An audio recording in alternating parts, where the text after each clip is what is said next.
कोशिका के बाद हम लोग पढ़े थे कोशिका विभाजन के बारे में। कोशिका विभाजन के बाद आज हम लोग ऊतक के बारे में पढ़ेंगे।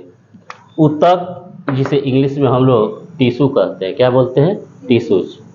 कह रहा है कि ऊतक शब्द का प्रयोग सबसे पहले एन ग्रीव के द्वारा किया गया था। किसके द्वारा किया गया था बाबू? एन ग्रीव के द्वारा किया गया था। कह रहा है इस शब्द यानी कौन से शब्द, ऊतक शब्द जो लिया गया है वह एक लैटिन शब्द से लिया गया है। किस शब्द से? लैटिन शब्द से लिया गया है, जिसको टेक्सचर कहा जाता है। क्या कहा जाता है? टेक्सचर। कह रहा है जिसका अर्थ होता है बुनना। बुनना मतलब जी बनाना, एक नई नई चीजें ऐसे क्या करना, निर्माण करना, बनाना। सबसे पहले पूछेगा ऑब्जेक्टिव में ऊतक शब्द का प्रयोग किसके द्वारा किया गया? एन ग्रीव के द्वारा किया गया। ऊतक किस कौन सी भाषा है, मतलब ऊतक किस शब्द से लिया गया है? लैटिन शब्द से। अर्थ क्या होता है जी? बुनना। कह रहा है इसमें एक शब्द आया है कि ऊतक के अध्ययन को हिस्टोलॉजी कहते हैं। क्या बोलते हैं? हिस्टोलॉजी। ऊतक के अध्ययन क्या कहलाएगा बाबू? हिस्टोलॉजी। कह रहा है हिस्टोलॉजी शब्द का प्रयोग सबसे पहले इटली के एक महान वैज्ञानिक मार्सेलो के द्वारा किया गया।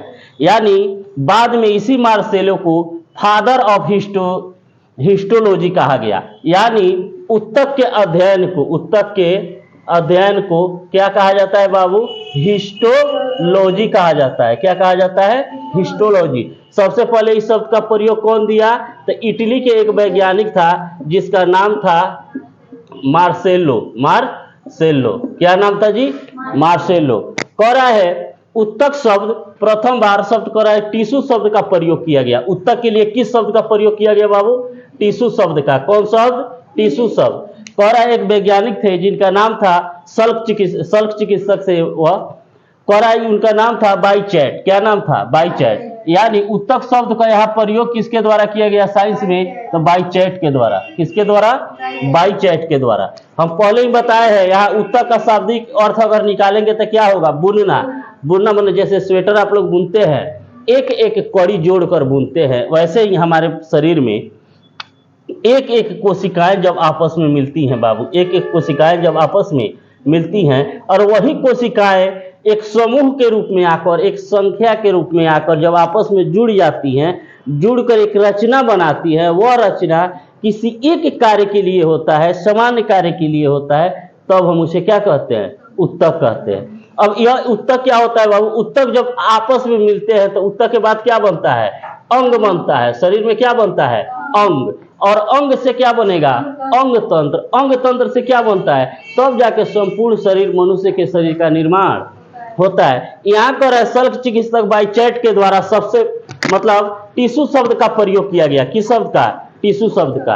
अब देखिए यहाँ ऊतक के परिभाषा हम यहाँ निकाल रहे हैं तो क्या होगा? तो समान कोशिकाओं का वह समूह, कैसे जी? समान कोशिकाओं का वह समूह जो किसी काम को करते हैं उसे ऊतक कहते हैं। क्या कहते हैं? ऊतक। यहाँ एक बार आते हैं, बाबू पूछेगा ऊतक शब्द का प्रयोग किसके द्वारा किया गया? तो एन ग्रीव के द्वारा। ऊतक शब्द का कह विकास को किस भाषा से हुआ है? लैटिन भाषा से हुआ है।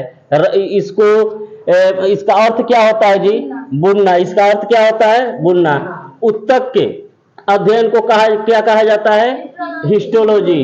हिस्टोलॉजी। क्या कहा जाता है? हिस्टोलॉजी। हिस्टोलॉजी शब्द का प्रयोग सबसे पहले किसके द्वारा किया? मार्सेलो के द्वारा किया गया। फादर ऑफ टिश्यूज कहिए या फादर ऑफ हिस्टोलॉजी किसे कहा जाता है? मार्सेलो को ही कहा जाता है मास्टर